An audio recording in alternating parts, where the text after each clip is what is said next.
That's good. All right. Thanks for popping out here. You Appreciate bet. it. Yeah, Good to see you, awesome. brother. Yeah. A little bit of a surprise. I got a text from you last night. You were in town, and then and we talked about maybe doing some dinner or something tonight, and then all of a sudden I was like, we should do a podcast if you're available. So what do you're in town at Shields? Yes. So you work for PEAX. For people that don't know, like, let's just jump right into it. Like, what is PEAX for people that don't know? PEAX Equipment is a brand that started about 5 years ago. And really what they do is they create backcountry hunting equipment. So the long-term goal is that everything that goes into your backpack for a backcountry, mule deer, elk hunt, you name it, bears, will provide. So right now our bread and butter started with our sissy sticks, our trekking poles. And then we moved into headlamps and gaiters, sleeping bags, teepees, hot stoves, and we got a bunch of other stuff as well. But that is really the crux of it. We have a new 6-person teepee coming out this year. We've got a 0 degree bag coming out. We got stuff sacks, compression sacks, you name it. So things are just like you guys. We're growing and adding different SKUs, but a lot of it is gear that we didn't want Me Too gear. We wanted gear that we had issues in the past. Take, for instance, the trekking poles. Yeah. We took those trekking poles that consistently broke, whether they were aluminum or whether they were carbon. There was weaknesses to both, and we created a hybrid where it's 2 parts carbon, 1 part aluminum, and it's different than anyone else. And it's light, it's strong, you can beat it up. It's just a really good trekking pole. And we've tried to carry that through everything we've done and address a bunch of problems that guys like yourself or myself have had on a backcountry hunt. Yeah. What year did PEAX start? I believe it was... the ideas started in like 19. I think it actually started as a company in 2020. Okay, so that's what I thought actually, is that it was literally like we're on the same track as far as timing. And you guys, I mean, quite honestly, I think it's you and us that have like just blown up in that 5-year time span. Like, it's crazy because, I've seen that comparison before. It's like, holy crap, you guys and PEAX are just, blowing up. And I don't think people understand just like how much goes into that. And you guys have obviously, your executives have been doing a really good job of running that thing to kind of keep that growth curve going, because it gets harder and harder every single year. Yeah. One thing I think one of your guys put to me, I don't know if it was Dave Brinker or somebody, had said, there is also some other good equipment out there for camping, like in the hiking world and whatnot. The problem is they don't align with our values. It's like, do you really, like, let's say there is a trekking pole or a tent or, something out there, stuff sacks that are high quality. Sure. There's good high quality stuff out there. But when you spend you spend your dollars on it, and you are a hunter, you're spending your dollars on a lot of these companies that just, quite frankly, are woke as hell. Woke. Yeah. And it's that's like, the word. So you as a hunter are spending your money on a tent, a sleeping bag, whatever. But then they're turning around and putting your dollars to work to, frankly, try to eliminate hunting. Correct. Which is what you're buying that stuff to go do. Correct. And it's like, I look at what you guys are doing a little bit. It's similar in certain ways to us. Like the world probably doesn't need another knife company. It's like when Black Rifle came along, it's like probably doesn't need another coffee company. Yeah. If you guys never came along, there's sleeping bags out there. There's some stuff out there.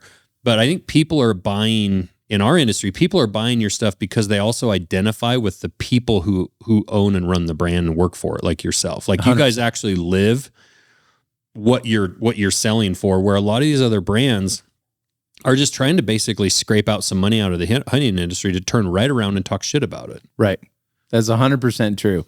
And that's, when you look at our company, and your company, like, we're just down to earth, salt of the earth people that had a vision, had some passion, and we're like, we're going to do this. Right. And I remember I was actually looking in my phone on the way over here. I have a picture of you because I helped you set up your booth. I don't know if you remember or not, but I helped you move the anvil at Snowbird a long time ago. And I have an awkward photo of the anvil and your mannequin, and the anvil is up the mannequin's butt. And I was looking for that photo, and I'm like, gosh, I don't know. Was that 2020? I think it was. I think it was 21. Yeah. 21. Because it was crazy. still, that was the year after COVID. It was still, we were like kind of in COVID rules, kind of not. But that was the first year that we went, like in 20, I just went to a couple events. But in 21's the first year we set up. And I do remember that. Yeah.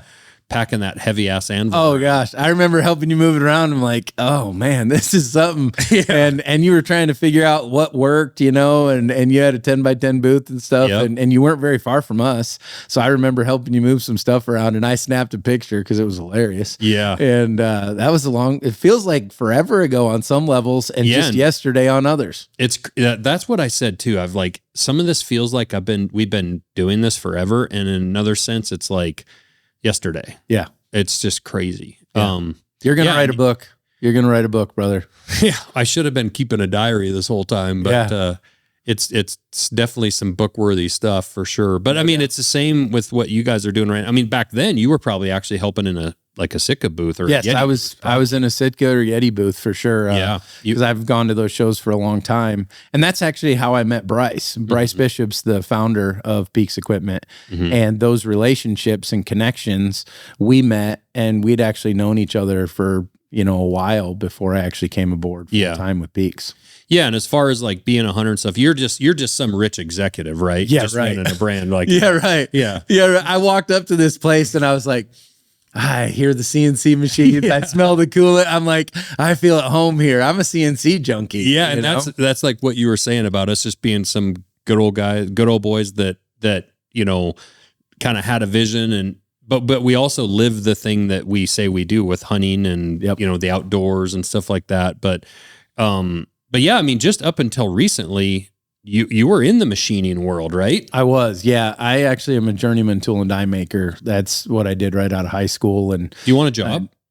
No, I get reached out on LinkedIn all the time because I'm a programmer, and I program CNCs, lasers, robotic welders, you name it. And then I went from there building line prog and transfer dies, and then designing. And so how did you get into tool and die making? I mean, step back to like coming out of high school. Did you go to college? Did you go to a trade school? I went to a trade school. So really where it came from was my grandfather. My grandfather worked for General Motors for 42 years. And he was lead machinist there. And then all my great uncles, all of them when they came out of World War II, and they came back, General Motors was hiring like crazy. So each one of my great uncles went in. One of them was in jig and fixture, and one of them was in machining. And, they fit, one went into quality control. And so almost all of my great uncles put 30 to 35 years plus in at General Motors.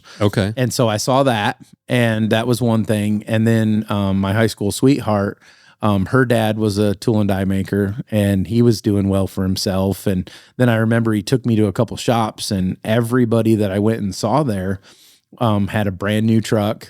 Most of them were custom ordered, and I'm like, oh man, they're doing pretty good, you know, and you don't have much to go off of. And so at the end of the day, West Michigan's full of, automotive and machine shops. And so right out of high school, I graduated 17, and I went to work at a machine shop sweeping floors. Okay. And then I got an apprenticeship and walked through that whole thing. And then they put me on CNCs for a while and just kind of, prepped me for.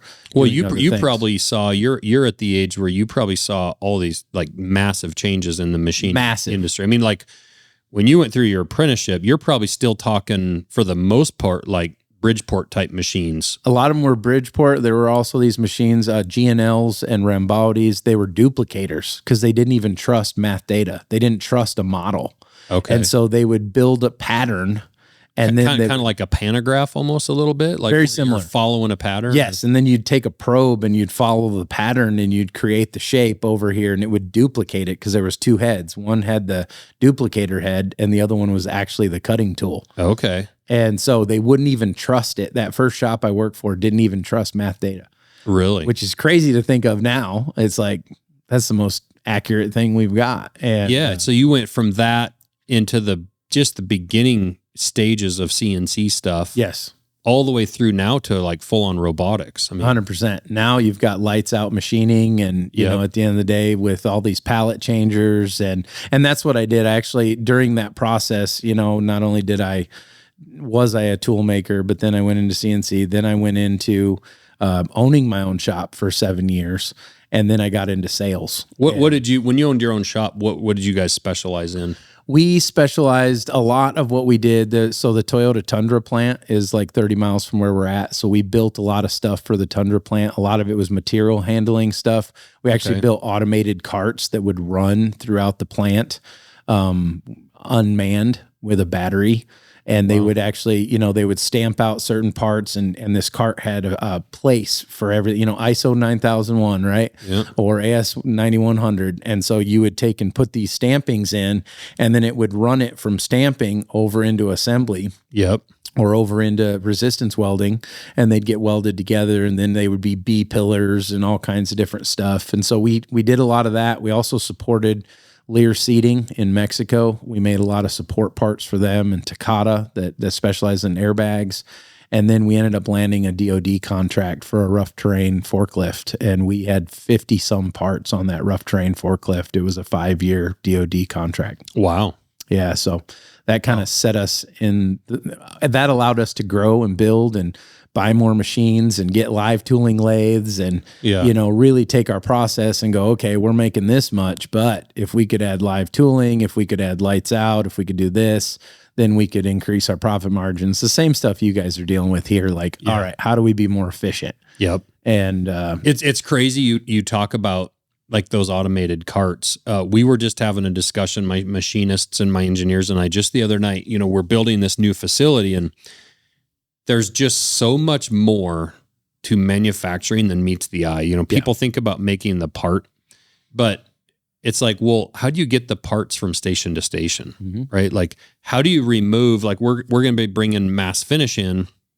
If we bring in our grind into this new building, then we got to bring in mass finish. And it's like, okay, well, let's say you have 1,000 blades in media. Well, how do you get those blades out of the media? Right. Like, if people are reaching in, are they poking themselves, jabbing themselves with blades? You put 1,000 blades in, you pull 990 out. Where are the other 10? They're in there somewhere. Yep. Like, but every second counts, right? I mean, if we make 150,000 knives in a year and you waste 10 seconds on every blade, we'll start doing the math on that.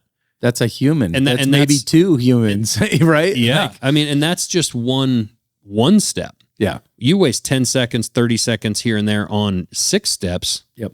Well, now you're talking some major constraints to growth. Right. You know, or you have to hire a lot more people, you know, which drives up your overhead. And so like, but the material moving, okay, so you get the blades out of the machines, out of the tumblers.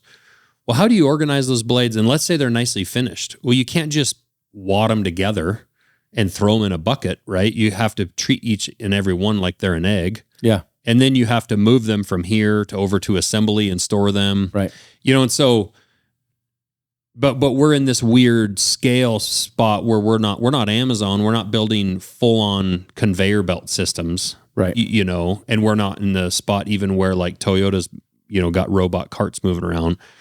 But we actually are trying to set up our process where we can prepare for some of that. Sure. Where it's like 3 years from now, it's like, hey, this now makes sense to spend $500,000 on a conveyance system. Right. You know, or carts or. Yep. Even the material handling stuff when it comes to like using UHMW to create cartridges, because you really have Class A surfaces on some of those. Like that blade is a surface that you can't nick or mar or whatever, or it'll be rejected. And so there's money spent in that. And that's what I did. I mean, I did Six Sigma stuff and process improvements, and, you know, it's all about Kaizen. Lean manufacturing. Lean manufacturing.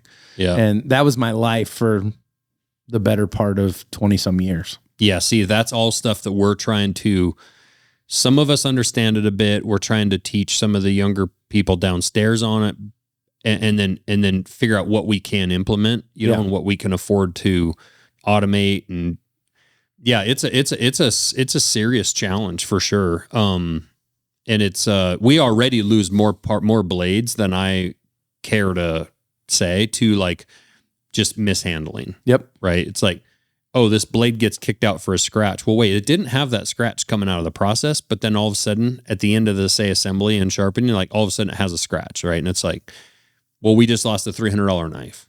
And so you start scaling that up by percentage. And if you lose 2-3% of your product over a year, and you're talking millions and millions of dollars, like all of a sudden it might make sense to start investing in some of these systems that, like what you're talking about. 100%. And then on the tool and die side, there again, like, and I think I'll show you later tonight, but like all the jaws and all the fixturing that you have to make to just set up to be able to hold a part in your mill. Yep. You know, and that's a true art form. And it feels like how often do you hear about kids these days going into tool and die making? Like not very often. I don't even think, but I think a big part of it is I don't think kids know what it is. Right. I believe that if more people understood, I was blessed to come up in a time frame in an area of the country that there are schools dedicated. We had vocational centers. We had things that even during high school, you could go to a tech center. And instead of going to machine shop, you could actually go to the Muskegon Community College and take classes that were, quite frankly, intriguing. Because as you know, I've seen the pictures, even at a young age, I don't know, 8, 9, 10, 11, like you like making things with your hands. Yeah, it's fun. There's something to be said of going, I made this. This is mine. Yeah. And I think that unlocks things. It unlocks imagination. It unlocks so many things that these kids right now are trying to get with a phone or video games or whatever. Our brain is amazing. And if you can unlock that side of things, it's incredible. And there's not many journeyman tool and die makers in their 40s and under. Yeah. No. And I hadn't really thought about this before, but that whole making of things is an interesting that's an interesting point, because today, if you say you want to be a machinist, the first thing you're going to likely do is go in and start learning like AutoCAD and programming. And quite frankly, a lot of things that I, at 18 years old, would have had no interest in. Sure. Like I wanted to make stuff, right? And so if I'm using an old Bridgeport mill and I'm chucking something up and I'm clamping it down and I'm throwing an end mill in and I'm making chips and I break the end mill because I'm moving too fast or don't have my speed sets, or you're slopping the tables too much and you're climb milling instead of conventional milling, and you're like, oh, I shouldn't have done that. I had to come in from the other side. But that's the fun. That's like fun, right? When you're screwing stuff up and you're figuring it out. But honestly, a lot of those are the base skill sets you need to be able to be a good machinist with all of the like technological stuff 100%. today. Like if you don't understand feeds and speeds, how all the different end mills work and all this stuff, it's not going to make you as good of a machinist down the road when you have all this like high level programming stuff. And I think that's where you lose a lot of these kids that maybe didn't pay attention in high school in math class. They didn't kind of jacked around. They just want to get out and work with their hands and make stuff. And they're not maybe at the mindset yet to sit down and take a computer CNC programming class for a year before they can even get and make their first part. Right. And then there is something really fulfilling about like moving the knobs and making the part yourself versus, okay, I've done all this programming and then I hit the go button and it just mills it for me. Right. Like that's cool in a way down the road, I think, when you really start to get into it. But it needs to build on it. Like I believe every good machinist should have time on a Bridgeport. Yeah. And that's where, like, during my apprenticeship, I spent months on a Bridgeport. Yep. Months. And sometimes it sucked, and sometimes it seemed dumb because I was just squaring off the end of a a cold rolled bar of steel, and I was literally just squaring one end off, and the other was saw cut so that they could chuck it up in a CNC and put all the holes in that needed and stuff. Yep. And you were doing things that seemed mundane on some levels, but you were learning. Right. And I remember, this Bud Berkins was a guy that I worked with that he was like 71, 72 when he finally retired. And that Bud sounds like a good machine. It was fantastic. He always had a cigar, they still allowed cigars in there, and he'd be chewing on his cigar and working those knobs. And he taught me so much about that. I will never forget him. Yeah. Because he took the time and gave me a hard time a little bit, but you know what? He cared. Yeah. And he cared about bringing up the next generation. And at the time I was 18, 19 years old, and quite frankly, probably too big for my britches. Yeah. And he let me make mistakes and didn't necessarily ream me out for them, but also said, kid, that was stupid, and allowed me to grow. And I learned so much from him. He was incredible. Just a neat guy. He'd been doing it for 50 years, you know? No, that's super cool. So did you sell your business then and then went into the sales part, or? Yeah, it's a little, unfortunately I had a partner and him and I didn't see eye to eye. He was extremely wealthy. He had 10, 13, 14 other businesses. His net worth was millions and millions and millions of dollars, and mine wasn't. Mm-hmm. So I was basically the back to it. And so I had worked with him a long time. I knew him in Michigan. He wanted to open a shop in Texas. I ended up going down there and opening the shop, and he would come down once a year. And I ran the business. I hired everybody. I created the logo. I did all that stuff. Well, when it got to a certain point, we were actually doing pretty good. He wanted to grow really fast, and he wanted a bigger building, and he wanted different things. And him and I kind of didn't see eye to eye on some stuff. And ultimately, I made a decision that I wasn't good with some of the directions he wanted to go. And he and I disagreed, and ultimately he bought my portion out. And and that's when I decided, like, what do I really enjoy? What do I want to do? And it was sales. Yeah. And that whole time I was doing stuff in the hunting industry. Yep. Like even before Sitka and Yeti and different things, I worked for a company called ScentLock. And I remember ScentLock. Yeah. One of my buddies owned it, and I worked and did shows and stuff for them for 14 years.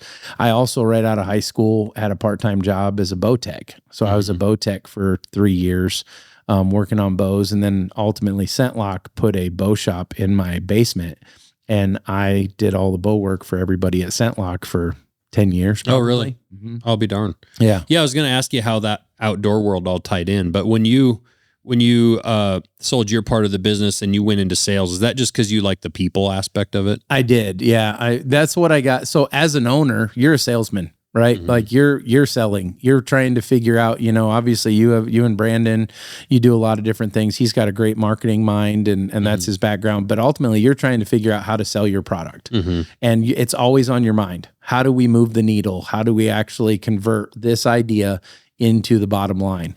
And that's what I enjoyed the most, was the selling portion of it. I love people. I love relationships. You've been around me enough. Like I truly love people. Yeah, no, that's what resonates with you. I mean,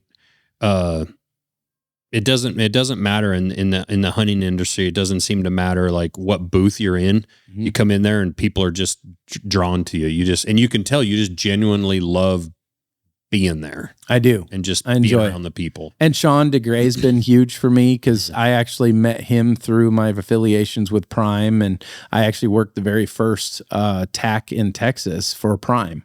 Okay. And I was there with Lou Grace, which you would love Lou. Lou created the Montec, and he created all these different things. They have an amazing machine shop where they build primes and G5 products. Okay. And I worked with him, and I met Sean. Okay. And Sean is one of those guys that he's just very genuine, very real. And we hit it off, and we've been friends ever since, now 12, 13 years or something. Yeah. And through that, I met a lot of different people and ended up getting involved with a lot of different brands, and just honestly, just trying to be myself. Yeah. And, always treat people better than you found them, always be decent. And that's how I landed in this role. Sure. Because I did sales for so long. So it just made sense when the time came to be when they were looking for a sales manager to put me in place. So did you hunt as a kid? Have you always hunted? Yeah, pretty much. My dad didn't. I love my father. He didn't grow up hunting. My uncle, my mom's dad, did. And so he got my father into it. And so my dad always tried to hunt, and he still hunts today. But he was, God bless him. He might watch this, but he's never been a great hunter. He always, things happened and he's tried to kill elk and never been able to get an elk. But he had a couple buddies. He had one buddy in particular, Tom Johnson, that was incredible. Mm-hmm. And like every trip they'd go on, my dad would come back with reasons and excuses, and Tom would come back with a giant buck or a bull or whatever, and so I gravitated to him. Yeah. And so I've been bow hunting since I was 11 or 12. And so you and I are similar to that way, because like my dad didn't hunt. I mean, I remember going on a couple maybe pheasant hunting trips with my dad when I was a kid, just go over to a rancher's place. And but we had an excavation business. He was always so busy and whatnot, but he just wasn't a hunter. Yeah. But my uncle hunted, and he would take me, God, when I was little, he'd just let me tag along. Yeah. And I pretty much completely slowed him down and whatnot. But he took me 100%. On my first elk hunt when I got my first shot at cow elk for my first elk. Yep. He took me on that. And yeah, he was a great hunter. And then there was several guys around town. One of them worked for us, but just a bunch of guys around town that I would just constantly ask about hunting. And I look back at it because it's pretty amazing. Like there was a guy named Bruce. He just offered to take me hunting, and he took me bow hunting. He got me into bow hunting when I was like 13, 14. Yeah. And took me bow hunting a lot all the way through high school.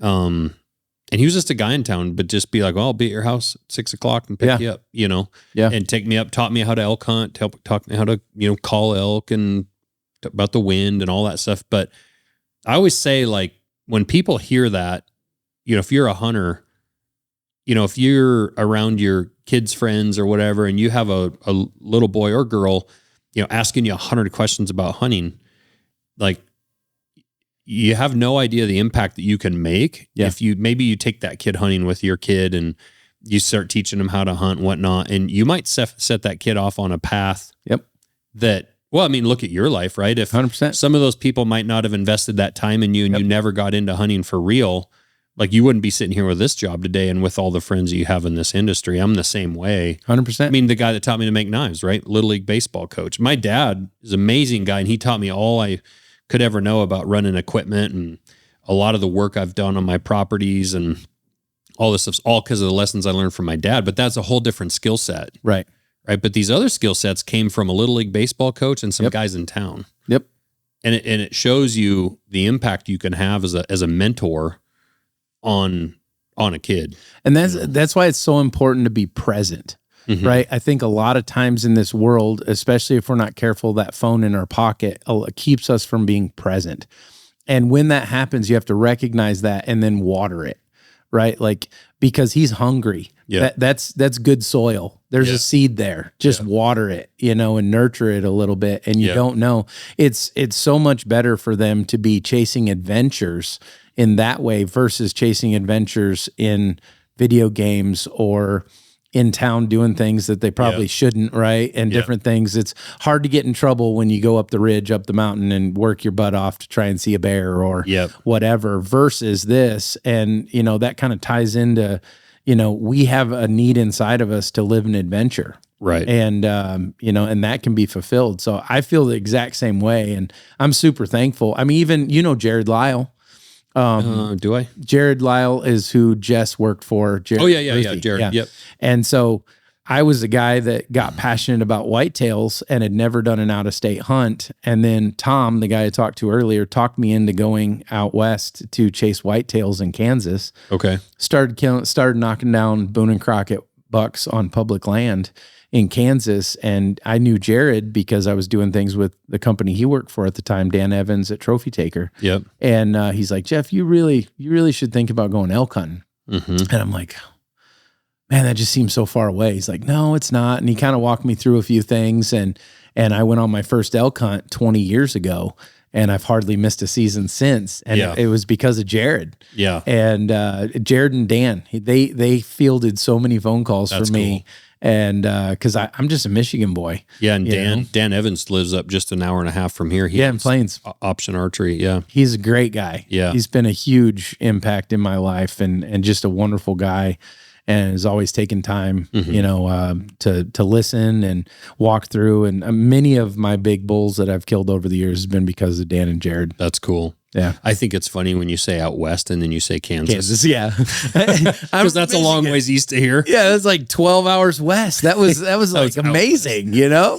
And so I thought that was a huge trip. I'll never forget packing up my S10, my 5-speed S10 and packing everything up and going west, baby.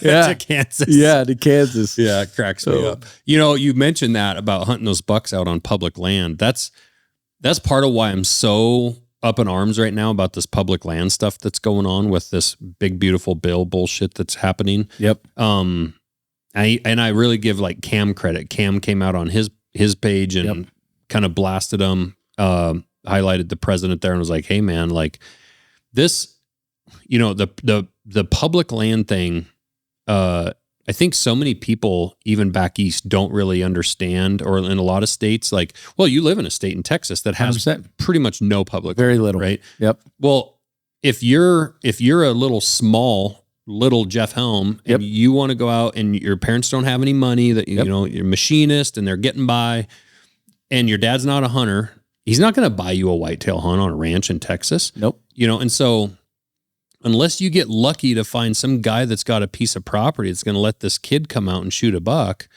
of which most of those people are spending money to raise these deer. Correct. And frankly, half those places it's a business. So it's pretty hard for them to just allow you to come kill a free deer. I mean, there's cull bucks and there's some people that do that. But the life I got to live was going out with, and again, I grew up, we didn't have much money at all. My uncle didn't.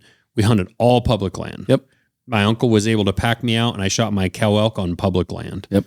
The impact that can have. And like you say, that ability to take your bicycle and pedal down the road with your bow and go deer hunt, which I did. Same. And go hunt deer on public land. Yep.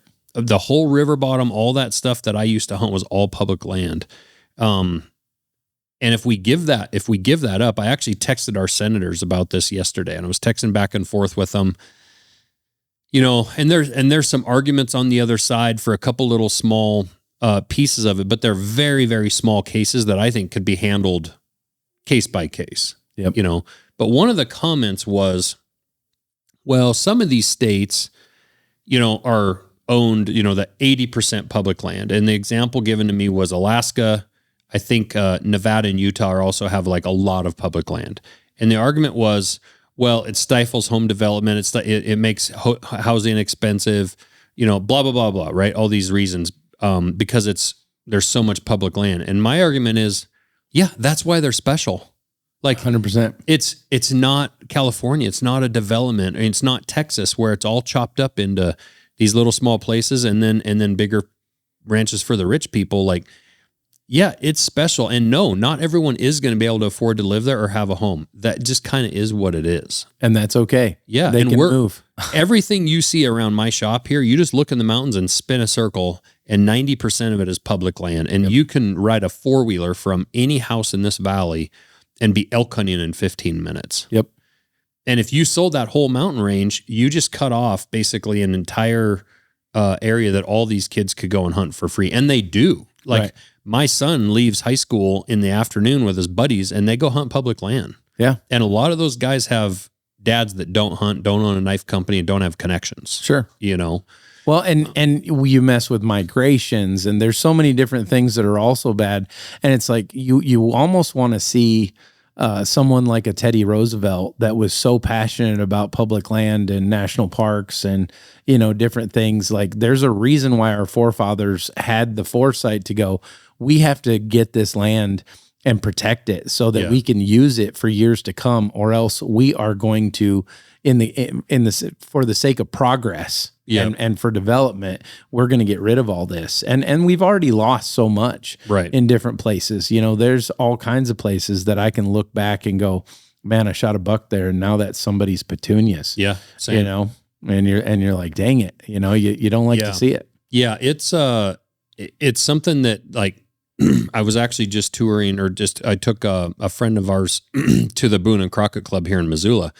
That was all founded by Teddy Roosevelt. And like you said, for him to have the foresight to do what he did, and with the national parks and everything, we're going in the wrong direction. And even if, let's just say this plan works and it lowers housing prices by 15%, which would be dramatic, right? But let's just say that happens in Utah for what, a year, exactly. 2 years?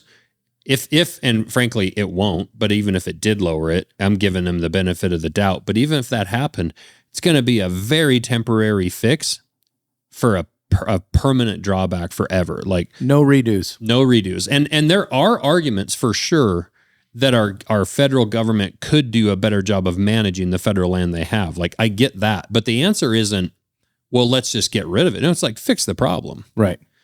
Same thing frankly, with housing prices, like, and the economy. Like, okay, then make the economy better. Yep. Set up conditions where you provide more jobs for those people to buy a house in Alaska and afford it, or Utah, Nevada, Montana, Idaho, Yep. And one of the answers too I got back was, well, Montana's excluded from this bill. And it's like, okay, well, today, but this is the first crack in the castle. Yep. And pretty soon it's going to shatter. Yeah. And I look at it, and I think a lot of people do. You've heard the old saying, evil prevails when good men do nothing. Mm-hmm. And that's where we're at. Like, if we're not careful, we are going to basically lose something for our kids and our grandkids that we'll never be able to get back if we just stand by and do nothing. Yeah. And I see people that are even competitors in this industry coming together on this topic, and that are, whether there's rivals, competitors, whatever. And, I got a text yesterday from one of the meat eater guys, from Ryan Callahan, saying, I saw your post. That's awesome. Appreciate it. We're putting together this letter of all these companies to sign on and send it to, the representatives. Like, will you sign on to it? And I was like, well, I want to read it first. Sure. And so, who sends it to me? The CEO of Argali. Like, well, Argali makes knives. They're kind of somewhat of a competitor. It's not like it's not like it's some bitter rivalry or anything like that. Sure. But I read it, text him back. I'm like, yeah, put my name on it. This is it doesn't matter who it is in this industry. Like, we as an industry have to come together to try to stand against that. You know, I'm so passionate about that, because I only really became quote unquote successful in the last 2 years. Like, to be able to afford to maybe take my kids on a private piece of property. Sure. And even still, my daughter drew an elk tag for this fall, and where I'm going to take her is all public land. Yep. Over in the breaks. Yep. And forever, when my kids were young, we would take our camper out to the breaks, and we would mule deer hunt all on public land. Or there was some private that was block management for sure. But yeah, no, you said that about that public land in Kansas, and it kind of struck me.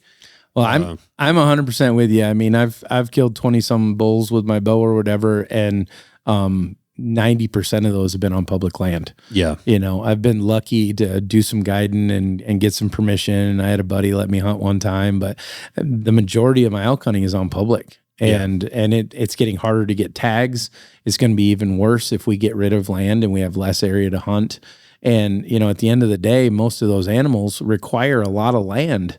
You may be mule deer hunting and you have whatever, let's just say 10,000 acres. Out of those 10,000 acres, those mule deer are staying in a predominant area. Yep. And so if we decide to sell a lot of that, we're just pushing them in and pushing them in and pushing them in. We've seen that so much here, and obviously in Montana and in other states, but we are, as people, absolutely encroaching. I mean, this area where I live out in Frenchtown, out here west of town, was mostly all hayfields when I moved here in 2002.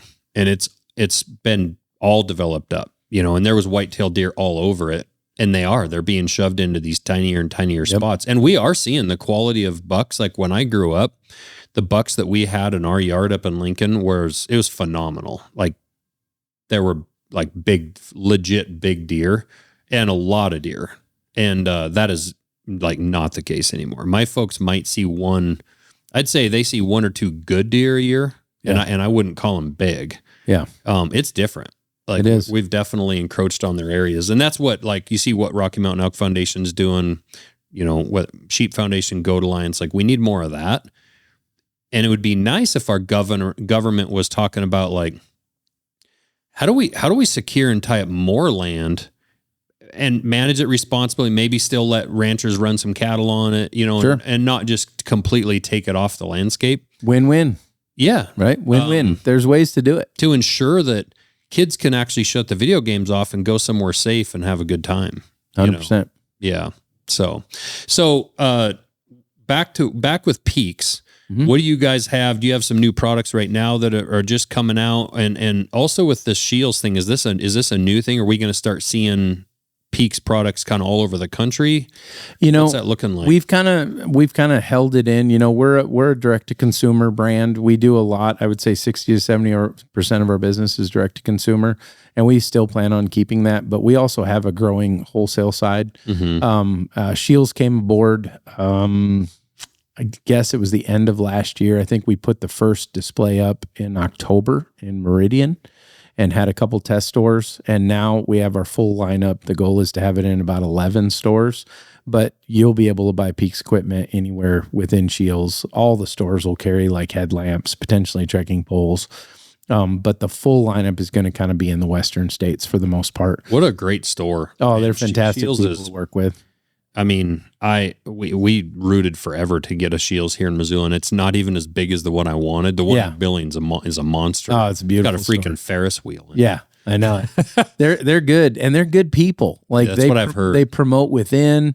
They live those values. They have a lot of win-win when it comes to employee owned and actually do the work, get paid. Yeah. Like when you excel, they want to put you in different positions and they want you to move up. And it's really a fantastic organization. They're big on leadership development. You can't go anywhere in their stores without seeing slogans and different things. I'm like, oh, I read that in Good to Great. Yeah. Oh, I read that one in, 7 Habits of Highly Effective People. Or, you can just look through and be like, this is awesome. It's great. I've heard that. I've really heard that. And I will say, like, they've been trying to get our knives in their stores. But one thing I've been approached by some other big box store people, and when you tell them no, they get real bitchy. And all of a sudden you see like real true colors of some certain people. Right. And it's a bit unfortunate. And it's like, well, this isn't personal. It's not that we maybe don't want to be in your store. Like, we as a brand maybe aren't mature enough, big enough, producing enough to be able to support that.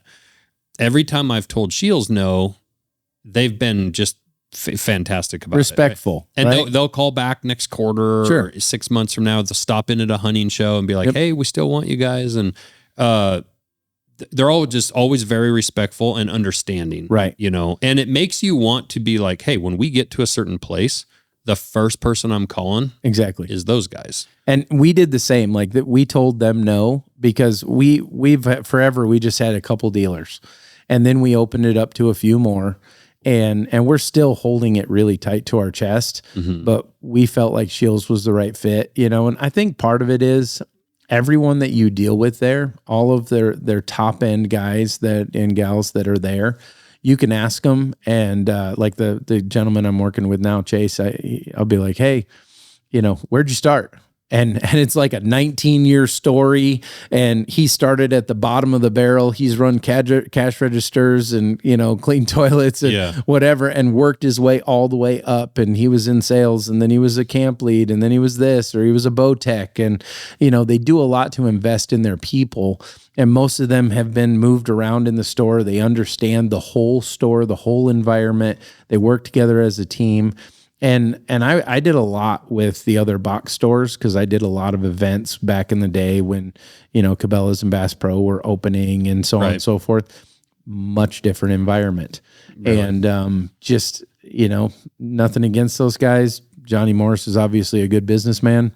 And, ultimately the truth is at the bottom line, and he's doing something right. And, and I've met his son a few times. Nice guy. But what I want to hold the cookie, I have the cookie, this is my business. Obviously I don't own PEAX, but Bryce does, but we are a team. Like, we work together, a rising rising tide raises all ships unless Yeah. you're tied to the dock. Yeah. And so together we try and rise the tide. We try and make sure that we're doing things. And much like your brand, working with Brandon, and we've had some discussions. You guys are being very careful. Right. Like, you don't want to make the right moves. This is, my grandma always said, God can do more in seconds than you can do in a lifetime. And I feel like you guys and us are in that spot. Like, certain doors were open, certain connections were made that you never could have seen the thin threads that were involved. And all of a sudden a phone call and a friendship and something that is real and legit. And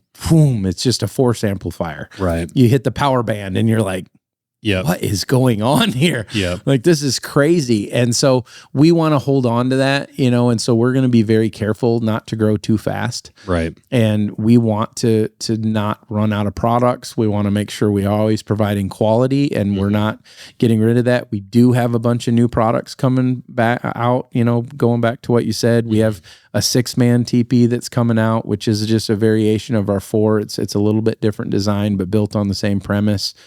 For all those guys that were asking for a little more room, we have a 1-person shelter coming out. We have additional tarps coming out, compression sacks, dry bags, organizational Well, and you guys have stuff. got some experience too in your company with like Dave Brinker with all his 100%. experience from Sitka. Yep.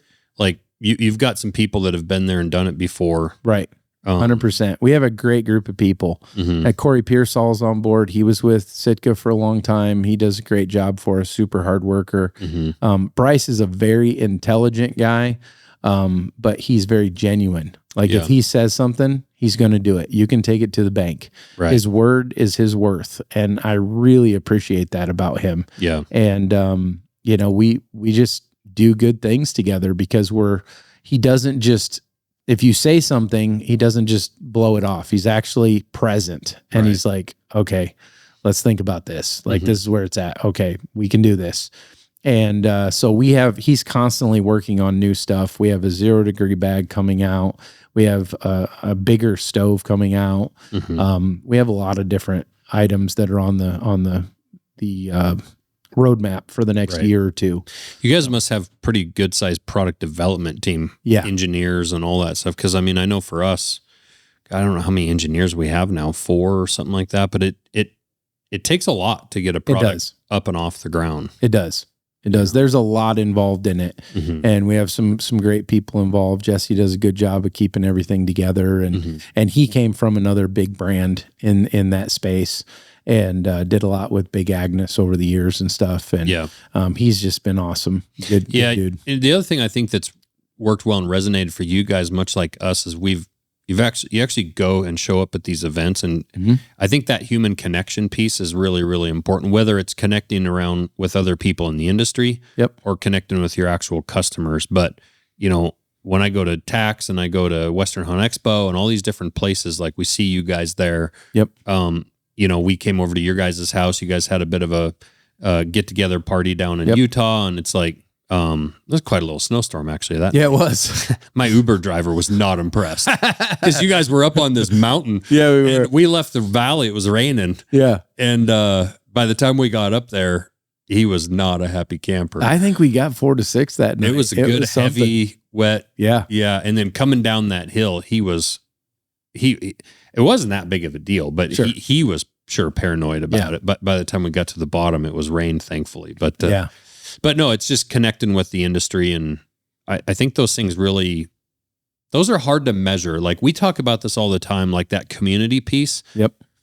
It's like, it doesn't necessarily show up in a stat line somewhere that you can find, or a measurable metric. It's like, or at least we haven't found a way to like truly measure it. Yeah. But when you continue to find like good things happening to you, you tend to be like, that's more than just like buying ads in a magazine or buying ads on a television. Like, some of those good things that happen, they come from those relationships and those connections, and nobody has more of those relationships than you. Well, I appreciate that. I read a book a long time ago by Bob Berg called The Go-Giver. And that book changed my life. I mean, in a nutshell, what he says is, be a connector of people. When you run into somebody and you're like, oh my gosh, yeah, Josh needs to know Ryan. Like I need to connect them. There's no benefit in it for me, but man, it's just perfect. Yeah. And all of a sudden I call you, hey Josh, I really want you to meet my buddy Ryan. He does this, this, and this. And okay, all right. And I call Ryan, hey Ryan, I really want you to meet Josh. Here's the reason why, I just think you guys, could do something together in the future or something. Yep. And then you put that in place. Yep. It comes back to you. There's no better example than last fall. I got a text from John Radzwilla that owns Hook and Barrel magazine. Uh-huh. And he's like, hey, Josh, connecting you here with Chase Rice, country music singer. He just shot an elk. He wants to do some good to try to raise some money for North Carolina. Yep. Like, you guys take it from here. Well, Chase and I got to talking, this Come Hell or High Water thing, fundraiser comes out of it. And then the industry also threw in a ton of stuff into that, and last week I get to stand there with Chase and tell a family of 6 that we're building them a new home. So awesome. Right. And again, that comes from John at Hook and Barrel, is the one that made that all possible. Yep. Right. And that's such a perfect example. And that's happened over and over. I know you've connected with people, I try to connect people. And like you say, it's just like connecting good people. Right. And like you say, it comes back around. It does. And those blessings, like, Grandma always said, it's better to give than receive. Obviously it's out of a good book. Yeah. And it's true, because those are the things that when we're old and gray, you will think about come hell or high water. Yeah. And the good that came out of it and the blessings that you were able to do. And, just by getting the right people involved and doing things with the right intentions. Right. And I truly fully believe that God knows our intentions. Yeah. And when your intentions are good and you're honest, good things happen. Yeah. Well, man, that's a perfect way to end it right there. You bet. Couldn't agree more. You're awesome people. I know you got to get back to Shields. I do. Get to doing some more training, but we will get together and have some dinner tonight and hang out. But I really appreciate you making the effort to run clear out here to do this. So, and I really appreciate you. You've always been from day one. That's the thing. Like, there's certain people in this industry. You take like an Isaac Ailman. Yeah. Earmuffs, Isaac, because I'm about to say something nice about you. But, there's been certain people that from day one, when we were nobody, just showed up at TAC, and it was just my wife and I knew nobody. And frankly, there's a lot of these people in the hunting industry, but you, Isaac, Sean DeGray, people like you guys, you really truly live by what you're saying, because guys like you had no reason to be helpful or be kind or take the time of day for us in the beginning. And you've always been that same consistent person, like from the start to finish, and I actually think that's what's so awesome about our whole industry. Yeah. Is I'd say that's more common than not. Like, people in this industry are just really, really awesome. And I think that's why we both love being in it so much. 100%. It's awesome. I am thankful. I feel like I joke around, I'm living the dream, but I really am. Yeah. I love building the business. I love meeting the people, doing things. Mm-hmm. And when you're passionate about it, it shows. It just exudes out of you, because it's not an act. Yeah. And you get to hunt. Amen, brother. All right. Where can people find you? PEAXequipment.com, and you can find everything out there on it. I come to Western Hunt, come to Mile High Hunt Expo, all those things will be there. TAX will be at Red Lodge in Montana. Yep, we'll be there. Well, great. So it should be fun. Come by and see us. All right. Thanks, buddy. You bet.